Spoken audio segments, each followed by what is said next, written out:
안녕하세요. 저는 실로암부를 담당하고 있는 정은찬 목사입니다. 오늘 여러분들과 교사교육 특강을 진행하게 되었습니다. 교사교육 특강의 제목은 모든 것이 은혜입니다. 그리고 그 제목을 따라서 오늘 여러분들과 나누고 싶은 강의 말씀은 은혜를 은혜 되게 하라는 이야기입니다. 먼저 이 이야기를 하기 전에 종교개혁자들에 대한 이야기를 해야 될 것 같은데, 은혜를 은혜 되게 하라, 이 말은 사실은 하나님을 하나님 되게 하라라는 종교개혁자들의 말을 인용한 것입니다. 종교개혁자들이 처음 종교개혁을 일으켰을 때, 특별히 루터가 이야기를 했을 때 하나님을 하나님 되게 하라라는 표현을 썼습니다. 그 이유는 사람들이 이성적으로 자신의 마음에 맞게 하나님을 마음대로 이렇게 표현했기 때문입니다. 하나님에 대해서 이야기를 하는데 내 생각과 맞으면 그게 하나님이라는 것이죠. 그런데 종교개혁자들은 그게 아니라고 이야기를 합니다.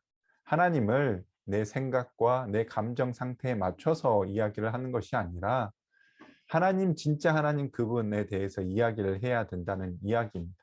그렇게 하기 위해서는 당연히 성경을 읽어야 되는 것이고, 성경에서 도대체 하나님에 대해서 우리에게 무엇을 이야기하고 계신지를 알아야 된다라고 이야기를 합니다.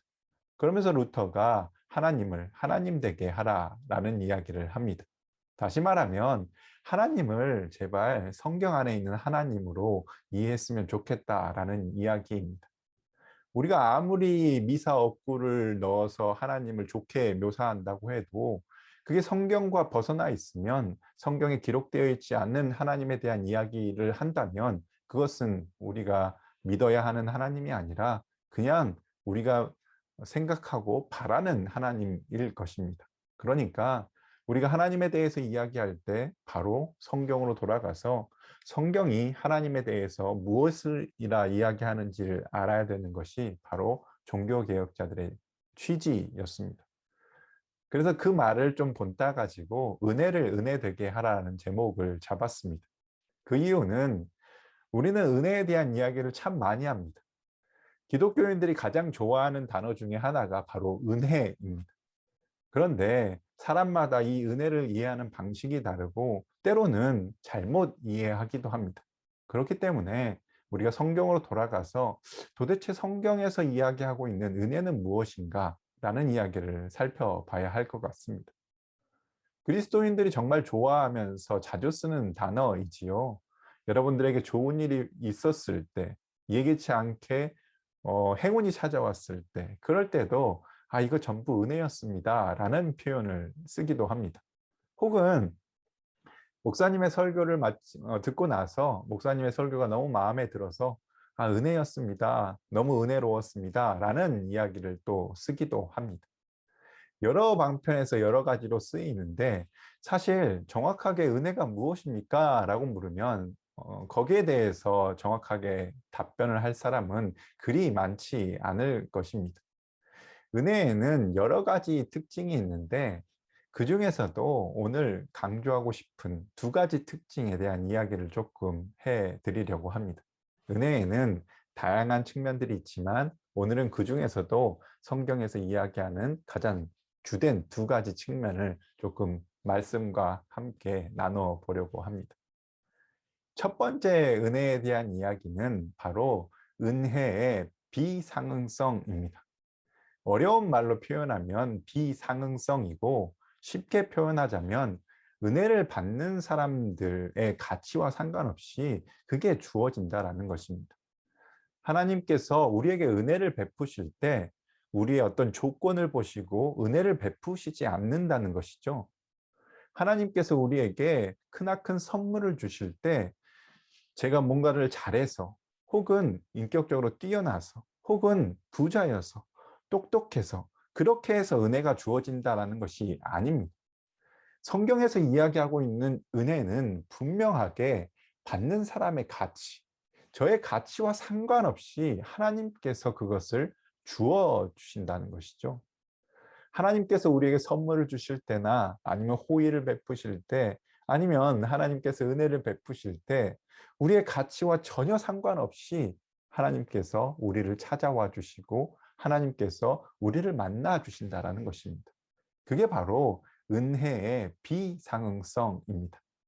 이 놀라운 은혜를 만나고 경험하다 보면 당연히 하나님의 은혜가 나의 가치와 상관없이 주어졌다라고 이야기할 겁니다. 이건 누구나 마찬가지입니다. 하나님의 은혜를 받았을 때 저는 하나님의 은혜를 받을 만한 자격이 있기 때문에 받았습니다라고 말하는 사람은 단 한 사람도 없을 것입니다.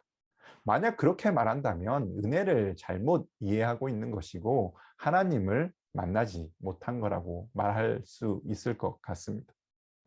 우리가 하나님을 진짜 만난다면 나의 자격과 상관없이 나의 지금의 모습과 상관없이 하나님의 은혜가 내게 주어진 것이구나. 하나님께서 놀랍도록 크신 은혜를 내 가치와 상관없이 내 모습과 상관없이 주어진다라고 고백할 것입니다. 어떤 누구도 내가 부자이기 때문에 내가 한국 사람이기 때문에 혹은 유대인이기 때문에 내가 지혜롭기 때문에 힘이 많기 때문에 세상에서 뛰어난 권력을 가졌기 때문에 하나님의 은혜가 나에게 왔다라고 이야기할 사람은 아무도 없을 것입니다. 그래서 우리는 이야기합니다. 은혜는 받는 사람들의 가치와 상관없이 그저 하나님의 선택대로 주어진 것이다. 이것이 바로 놀라운 하나님의 은혜입니다. 여기에는 다양한 함의가 숨겨져 있습니다. 사실은 저뿐만 아니라 다른 사람들도 다 마찬가지로 그러한 하나님의 은혜를 공유하고 있습니다. 저뿐만 아니라 이 강의를 듣고 계신 모든 집사님과 권사님들, 장로님들도 마찬가지입니다. 여러분들도 하나님의 은혜를 경험했을 때 그 누구도 하나님의 은혜가 내가 뛰어나서 내가 지혜로워서 받았다라고 이야기하는 사람이 없을 것입니다. 그러니까 다시 말하면 우리 모두는 교회 공동체 안에 있는 모든 사람들은 바로 이러한 은혜를 고백하는 사람들입니다. 다시 말하면 교회가 그런 사람들로 구성되어 있기 때문에 교회는 어떤 사람들에게든 열려 있어야 한다는 것입니다. 교회가 어떤 가치 판단의 기준을 가지고 어떤 사람들은 교회에 와도 괜찮습니다 라고 환영해 준다거나 어떤 사람들은 교회에 오면은 싫어한다거나 혹은 거부감을 느낀다거나 그럴 수 없는 것이죠. 왜냐하면 하나님께서 모든 사람들을 어떤 가치 기준과 상관없이 용납해 주셨기 때문입니다. 지혜 있는 자가 오거나 지혜 없는 자가 오거나 우리는 교회 안에서 모두 환영해 주어야 합니다.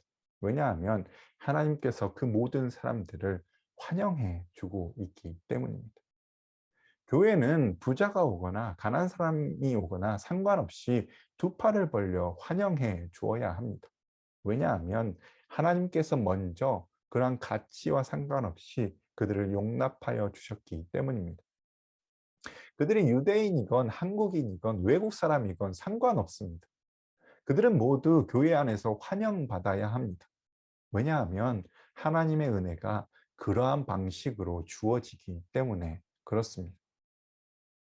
장애인과 비장애인도 마찬가지입니다. 장애인이 교회에 와서 하나님 앞에 예배드릴 때 그리고 다른 교인들로부터 환영받을 때 그 교회 공동체는 건강하다. 혹은 하나님의 은혜를 정말로 적절하게 이해하고 있다. 혹은 하나님의 은혜를 정말로 제대로 경험하고 있다라고 이야기해야 될 것 같습니다. 하나님께서는 장애인과 비장애인을 차별하지 않고 은혜를 주시기 때문에 교회도 마찬가지로 그들을 똑같은 방식으로 환영하고 교회 안에서 자신의 역할을 할 수 있도록 도와야 합니다. 교회가 건강하게 혹은 하나님의 은혜를 정말로 제대로 이해하고 있다라면 그 누구도 차별받지 않고 교회 안에서 환영받아야 하는 것이죠. 그러니까 우리가 지금 야베스 부서, 특별히 실로암부 부서에서 시각장애인들을 위해서 봉사하고 있다라면 우리는 그분들을 위해서 그분들이 최대한 교회에 와서 다른 사람들과 구분되지 않고 똑같은 동일한 방식으로 환영받고 있다라는 느낌을 줄 수 있도록 해야 합니다. 그러면서 그분들이 하나님의 은혜가 이런 것이구나라는 것을 더 깊이 느끼게 될 것입니다.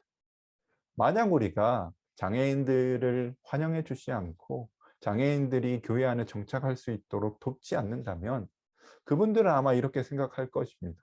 하나님의 은혜가 사람마다 다르게 주어질 수도 있겠구나라고 생각할 겁니다. 그러나 반대로 그분들이 교회 안에 들어와서 환영받는, 안겨진, 포옹하는 느낌을 받는다면 그분들은 아마 이렇게 생각할 것입니다. 하나님의 은혜는 받는 사람의 가치와 상관없이 장애인이든 비장애인이든 상관없이 그렇게 주어지는구나 라고 생각할 것입니다. 또 한 가지 특징이 있습니다. 은혜의 비상성에 대해서 계속해서 이야기를 하자면 또 한 가지 함의가 있는데 그건 바로 그 누구도 하나님 앞에서 자랑할 수 없다라는 것입니다. 우리가 자랑을 하려면 우리의 뭔가 뛰어난 부분을 자랑해야 합니다. 내가 학교에서 혹은 세상에서 이 정도의 지위를 가지고 있어 라고 자랑할 수 있습니다. 세상에서 그럴 수 있습니다. 혹은 내가 어느 땅에 굉장히 높은 빌딩을 하나 가지고 있어 세상에서 자랑할 수 있습니다. 세상에서는 그것을 칭찬해 주기 때문에 그렇습니다. 그것이 하나의 기준이 되어서 어떤 사람은 더 뛰어난 사람, 어떤 한 사람은 덜 뛰어난 사람 이렇게 이야기하기도 합니다. 그런데 교회 안에서는 그럴 수가 없습니다. 그런 것을 가지고 자랑할 수가 없습니다. 그리스도인들은 그 어떤 것으로도 하나님 앞에서 자랑할 수가 없습니다. 왜냐하면 하나님께서 그 모든 가치 기준을 상대화시켜 버리기 때문에 그렇습니다. 그 모든 가치 기준을 무너뜨리기 때문에 그렇습니다. 하나님께서 우리를 선택하실 때 그러한 가치와 상관없이 우리를 선택해 주셨기 때문에 그것이 하나님 앞에서 어떠한 자랑거리도 되지 않습니다. 만약 하나님께서 야, 누구누구야, 너는 참 지혜롭구나. 그러니 내가 너에게 더 큰 은혜를 주겠다. 라고 말씀하셨다라면 우리는 우리의 지혜를 자랑할 수 있습니다. 왜냐하면 하나님께서 우리의 지혜를 통해서 우리를 선택하셨기 때문에 그렇습니다. 그런데 하나님께서 우리에게 은혜를 주실 때 그러한 방식으로 은혜를 주지 않습니다. 박사학위가 있다고 더 큰 은혜를 주시는 것이 아닙니다. 큰 빌딩이 있다고 더 큰 은혜를 주시는 게 아닙니다. 혹은 더 큰 힘이 있다고 더 많은 지식이 있다라고 하나님께서 특별히 우리를 선택해 주시는 것이 아닙니다. 그러니까 우리가 하나님 앞에서나 교회 안에서 그 어떤 것으로도 자랑할 수가 없습니다. 하나님께서 우리에게 은혜를 주셨는데 우리의 조건과 아무런 상관없이 주셨기 때문입니다. 만약 우리가 무언가를 교회 안에서 계속해서 자랑하고 싶어 한다면 그것은 하나님의 은혜를 무효화시키는 것과 마찬가지입니다. 하나님께서는 우리를 그러한 가치 기준으로 판단하지 않으시는데 우리가 교회 안에서 그런 것들을 자꾸 자랑하거나 우리를 높인다거나 한다면 우리는 하나님의 은혜를 무효화시키는 것과 마찬가지입니다. 그래서 하나님의 은혜의 비상성, 그러니까 받는 사람의 가치와 상관없이 주어지는 하나님의 은혜에 대해서 이야기할 때 우리는 우리의 공동체적인 삶과 우리의 개인의 삶을 분리시킬 수 없습니다. 하나님의 비상적인 은혜, 주시는 우리에게 우리의 조건과 상관없이 주시는 그 은혜를 우리가 마음속 깊이 받아들인다면 혹은 우리가 그 은혜를 정말 가슴 깊이 경험했다라면 우리는 공동체 안에서 그 어떤 누구든 포용할 수 있어야 되는 것입니다. 하나님께서 먼저 그들을 포용하셨기 때문입니다. 장애인이든 비장애인이든 상관없이 하나님께서 그들을 안아주셨습니다. 그렇기 때문에 교회 공동체도 은혜를 경험한 사람들은 당연히 그들을 함께 안아주어야 합니다. 마찬가지로 하나님께서 우리를 아무런 조건을 보지 않고 우리를 선택해 주셨기 때문에 우리가 하나님 앞에서 자랑할 것이 없습니다. 한번 생각해 보십시오. 여러분들이 하나님 앞에 서는 날, 하나님께서 하나님 앞에 섰는데 여러분들이 하나님, 제가 강남에 10채의 빌딩이 있습니다 라고 자랑할 수 있을까요? 그게 무슨 의미일까요? 아무런 의미가 없을 것입니다. 하나님 앞에서는 그러한 것들이 의미가 없습니다. 왜냐하면 하나님께서 우리를 그러한 조건을 보고 선택하지 않으셨기 때문입니다. 우리가 하나님 만나는 날, 그때 우리가 고백해야 될 것은 딱 한 가지입니다. 하나님의 은혜가 너무나 놀랍습니다. 제가 아무것도 아닐 때에 하나님께서 저를 선택해 주셨습니다. 말씀 한 구절을 한번 읽어보고 싶습니다. 고린도전서 1장 26절부터 31절까지의 말씀입니다. 여러분들도 한번 찾으셔서 같이 읽어보았으면 좋겠습니다. 아까 말씀드렸던 것처럼 지금 하고 있는 이야기가 성경에서 하고 있는 이야기인지가 사실 제일 중요한데, 이 말씀에 사실은 은혜의 비상성, 은혜가 우리의 조건과 상관없이, 받는 사람들의 가치와 상관없이 주어진다는 이야기가 나와 있습니다. 1장, 고린도전서 1장 26절부터 31절까지의 말씀입니다. 제가 이 말씀을 여러분들에게 봉독해 드리겠습니다. 형제들아, 너희를 부르심을 보라. 육체를 따라 지혜로운 자가 많지 아니하며 능한 자가 많지 아니하며 문벌 좋은 자가 많지 아니하도다. 그러나 하나님께서 세상에 미련한 것들을 택하사 지혜 있는 자들을 부끄럽게 하려 하시고 세상에 약한 것들을 택하사 강한 것들을 부끄럽게 하려 하시며 하나님께서 세상에 천한 것들과 멸시받는 것들과 없는 것들을 택하사 있는 것들을 폐하려 하시나니 이는 아무 육체도 하나님 앞에서 자랑하지 못하게 하려 하심이라. 너희는 하나님으로부터 나서 그리스도 예수 안에 있고 예수는 하나님으로부터 나와서 우리에게 지혜와 의로움과 거룩함과 구원함이 되셨으니 기록된 바 자랑하는 자는 주 안에서 자랑하라 함과 같게 하려 함이라. 이 말씀 초반부에 이렇게 나와 있습니다. 부르심을 보라. 너희의 부르심을 보라. 다시 말하면 하나님께서 너희를 선택하실 때를 기억해 보라는 것입니다. 하나님께서 여러분을 불러주셨을 때 그때를 한번 생각해 보라는 것입니다. 그때를 생각해 보면 고린도 교회를 중심으로 생각해 보자면 하나님 부르셨을 때 지혜로운 자를 골라서 선택하신 게 아니라고 이야기를 합니다. 능한 자를 골라서 선택하신 게 아니라고 합니다. 좋은 가족 배경을 가지고 있는 사람들을 택하신 것이 아니라고 이야기를 합니다. 그런 사람들이 있긴 있었습니다. 그런데 오히려 그렇지 못한 사람들을 하나님께서 훨씬 더 많이 선택하셨다라는 것입니다. 그러니까 오히려 세상의 기준과는 조금 더 반대되는 기준으로 하나님께서 우리를 선택하셨다라는 것입니다. 우리가 선택받았을 때 그때 우리의 조건들을 보시고 지혜로움을 보시고 능함을 보시고 능력 있음을 보시고 가족 배경을 보시고 절대 선택하신 게 아니라는 것입니다. 오히려 하나님께서는 그와 반대되는 사람들, 약한 사람들, 없는 사람들을 선택하셨다는 것입니다. 그 이야기를 1장 26절에 하고 있습니다. 그리고 나서 27절에서 이어지는 이야기는 더욱 충격적입니다. 하나님께서 그런 없는 사람들, 약한 사람들, 세상에 지혜롭지 않은 사람들, 그런 사람들을 택하셔서 오히려 강한 자들을 부끄럽게 하신다라고 이야기를 합니다. 교회는 그런 곳입니다. 교회는 약한 자들이 오히려 강한 자들을 부끄럽게 할 수 있는 곳입니다. 지혜 없어 보이는 사람이 오히려 지혜로운 사람을 부끄럽게 할 수 있는 곳이 교회입니다. 배운 것이 없어도 충분히 남을 가르칠 수 있고, 배운 것이 없어도 충분히 누군가에게 더 큰 은혜를 끼칠 수 있다라는 이야기입니다.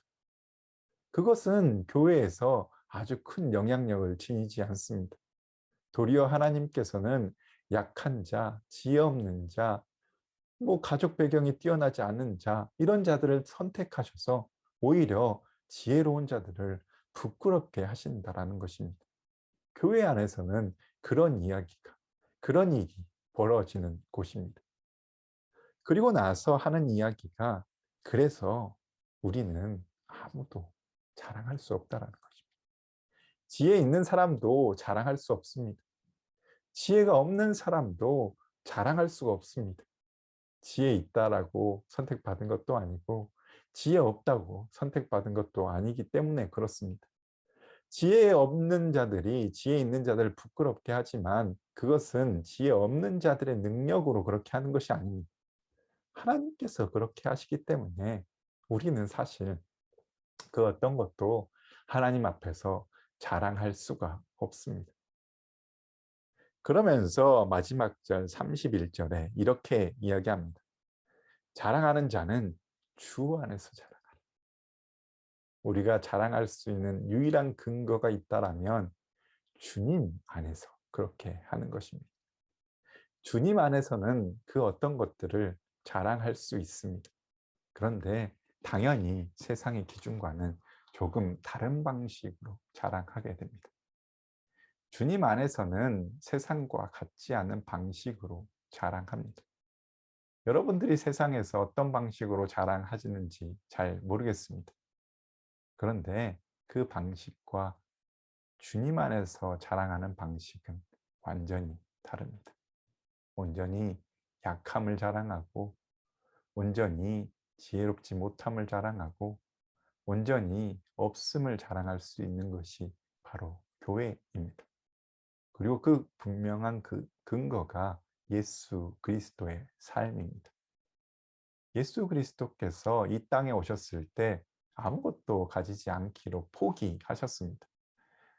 빌립보서에 나오는 그리스도 창가를 보시면 하나님과 동등됨이시지만, 사실은 그것을 당연한 것으로, 마땅한 것으로 취하지 않으시고 이 땅에 내려오셨습니다.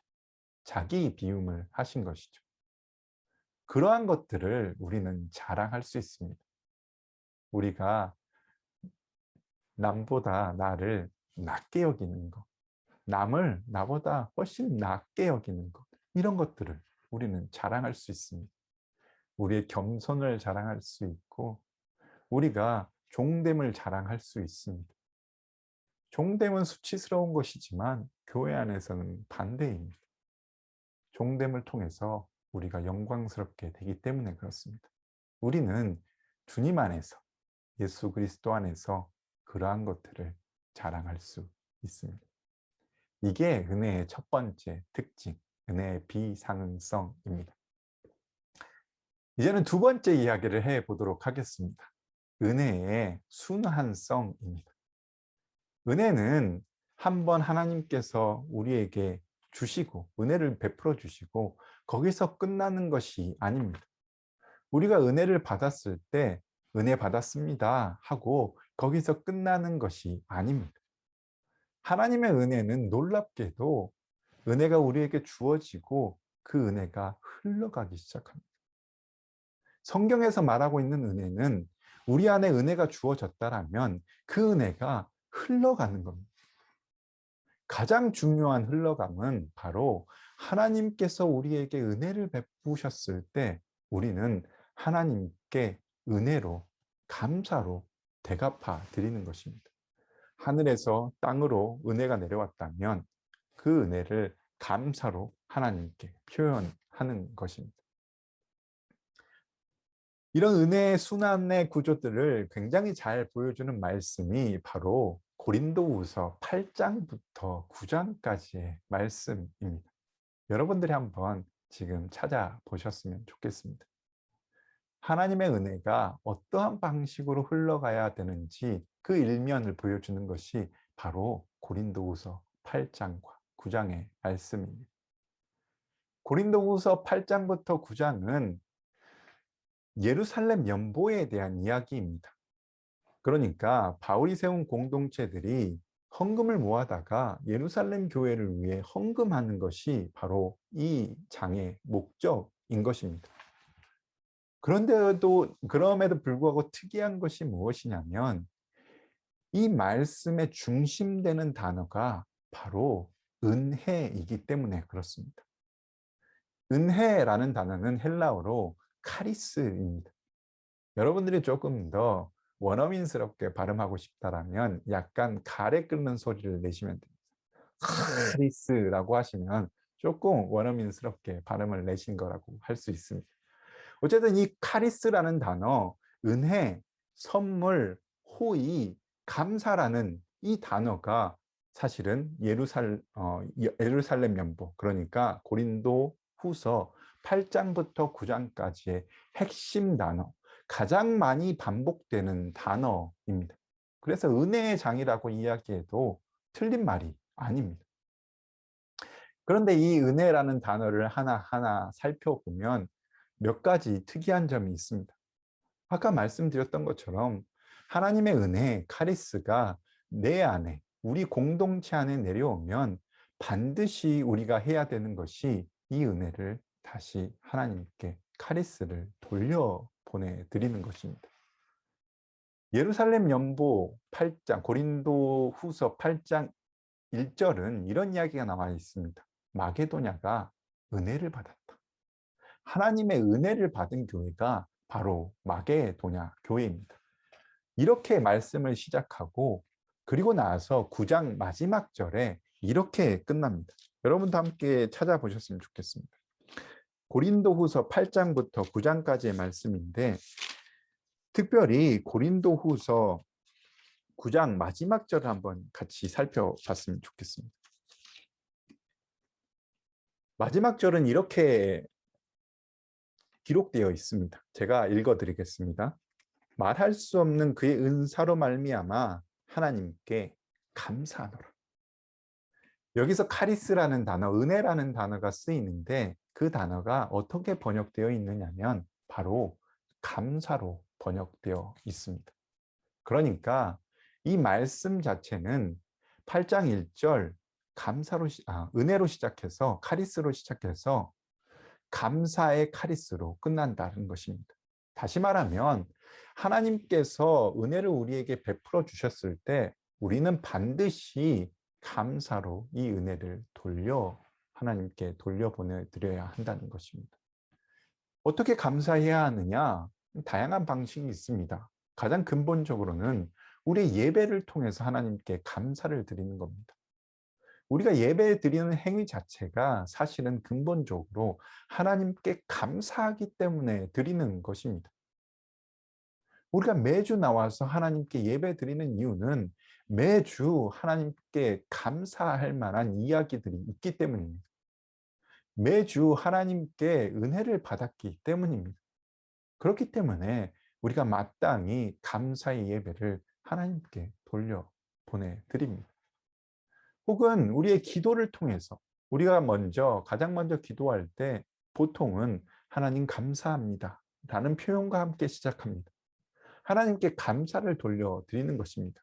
그 근본적인 이유는 우리가 은혜 받은 사람이기 때문에 그렇습니다. 은혜 받은 사람이 아니라면 사실 감사를 표현할 이유가 별로 없습니다. 하나님께서 우리의 조건과 상관없이 그 놀라운 은혜를 우리에게 주셨기 때문에 우리는 어쩔 수 없이 마음 가운데 감사가 피어나고 그것을 기도로, 예배로 표현하게 되는 것입니다. 그런데 고린도후서 8장부터 9장까지는 그것만이 감사의 표현이라고 말하진 않습니다. 또 다른 방식으로 하나님께 감사를 표현할 수 있습니다. 어떤 방식이냐? 바로 우리 교회 공동체 안에서 이 은혜를 흘려보내는 것입니다. 내가 은혜를 받았다. 그러면 그 은혜를 내 안에 멈추고 있는 게 아니라 가둬두는 게 아니라 내가 은혜의 통로가 되어서 은혜를 흘려보내는 것입니다. 이 은혜를 흘려보내는 행위는 매우 매우 구체적인 행위입니다. 여러분들이 고린도후서 8장 1절부터 7절까지를 자세히 살펴보시면 은혜라는 단어가 거의 매 절마다 등장하는데, 그때 등장하는 은혜가 어떤 의미 있느냐? 다시 말하면 예루살렘 연보에 참여하는 것, 그러니까 지금 가난 가운데 어려움 가운데 어려움을 겪고 있는 예루살렘 교회를 위해서 내가 헌금을 하는 것, 그것 자체가 카리스, 은혜라고 이야기를 합니다. 하나님께서 내게 은혜를 베푸셨다면 그 카리스를 내가 주변 그리스도인들에게 흘려보내야 된다라는 것입니다. 하나님께서 내게 은혜를 주시면 우리는 은혜 받았습니다 라고 말하고 고백하고 입을 닦는 것이 아니라, 우리는 주변의 어려운 이웃들을 보거나 주변에 어려운 그리스도인들을 보면 그들을 향해서 어떠한 방식이든 매우 구체적으로 은혜를 흘려보내는 것입니다. 사실 여러분들이 실로암부에서 봉사하는 것, 시각장애인들이 조금 더 시각장애인 성도님들이 조금 더 하나님께 편하게 예배드릴 수 있도록, 그리고 하나님을 만나게 할 수 있도록 그렇게 봉사하는 것 자체가 사실은 은혜를 흘려보내는 행위입니다. 그러니까 이 행위를 하는 것 자체는 다른 목적이 있어서가 아닙니다. 우리가 은혜 받았기 때문입니다. 우리가 받은 은혜를 주변 사람들에게 흘려보내고 있는 것입니다. 우리가 은혜를 받지 않았다면 우리가 하지 않았을 행동일 것입니다. 그런데 하나님께서 놀라운 은혜를 우리에게 베풀어 주셨기 때문에 우리가 봉사의 언어로, 혹은 남을 돕는 언어로, 혹은 경제적으로 어려움에 빠진 사람들에게 약간의 경제적인 도움을 주는 그런 행동으로 표현되게 된다는 것입니다. 그 자체가 카리스라고 바울은 이야기합니다. 이 은혜가 춤을 출 때 하나님께서 우리에게 은혜를 베푸시고 우리는 감격스러워서 그 은혜를 주변 동료 그리스도인들에게 표현하게 될 때 공동체 안에서 이 은혜가 흘러다니게 됩니다. 은혜의 공동체가 되는 것입니다.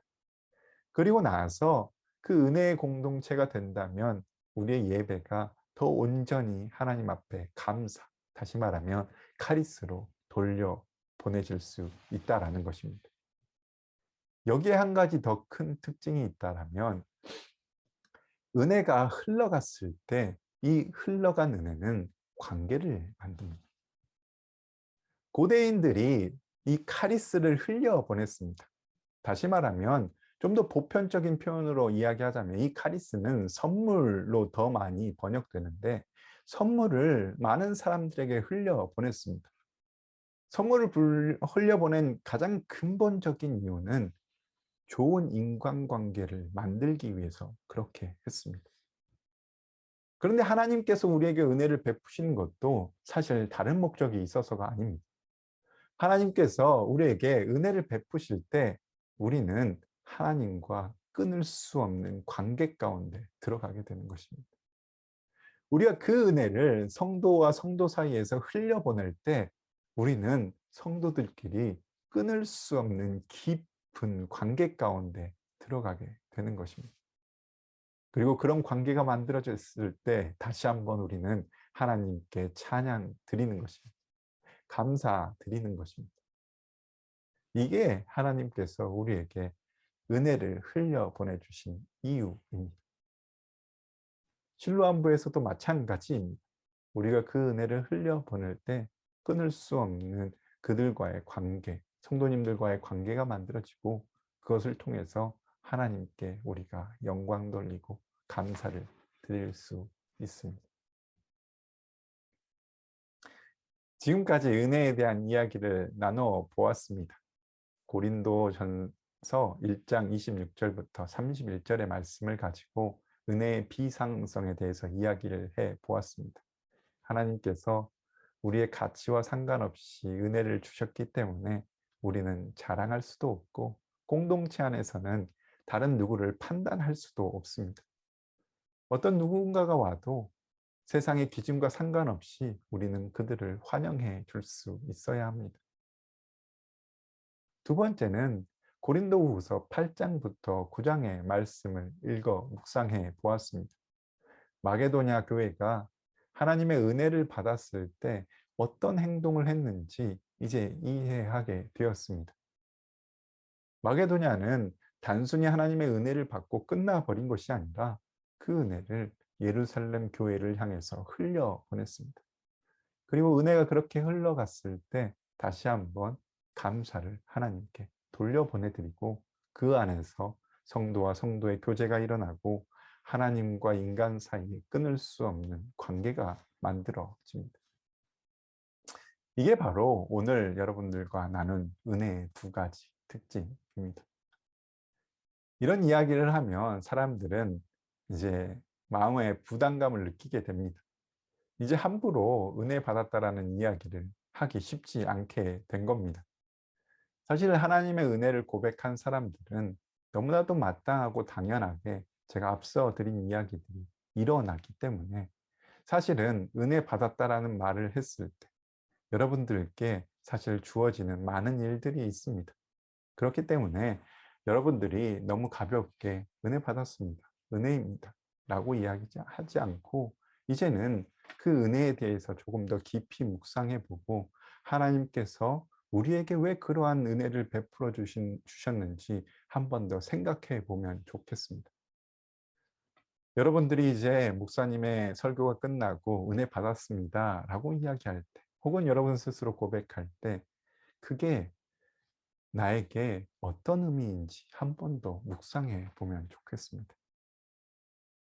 여러분들이 여러분들 주변에서 일어나는 그 모든 일들이 모든 것이 하나님의 은혜다라고 고백할 때 그것이 나에게 어떤 의미인지 우리 교회 공동체 안에서는 어떤 의미인지 한 번 더 묵상해 보시면 좋겠습니다. 우리 실로암부 공동체가 그리고 야베스 공동체가 이러한 은혜의 잔치를 벌일 수 있는 그런 공동체가 되었으면 좋겠습니다.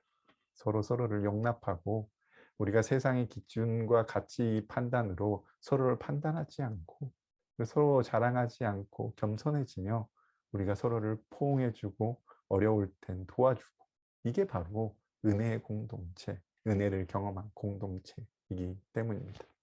우리 모두 그러한 공동체가 되기를 소망합니다. 이 시간 기도하시고 오늘 강의를 마치도록 하겠습니다. 기도하겠습니다. 하나님 사랑합니다. 하나님의 은혜에 대한 이야기를 나눴습니다. 하나님께서 우리를 부르실 때 우리의 조건과 가치와 상관없이 부르셨다는 것을 고백했습니다. 그 놀라운 은혜가 우리 교회 공동체 안에서 흘러넘칠 수 있게 도와주십시오. 서로를 용납하고 어떤 누구도 받아들이고 교회 안에서 서로 사랑을 나눌 수 있는 그런 놀라운 은혜의 공동체가 될 수 있게 도와주십시오. 특별히 야베스 부서 안에서 장애인 성도님들이 교회 안으로 들어왔을 때 그들이 더 열렬히 환영받고 더 많은 사람들을 통해서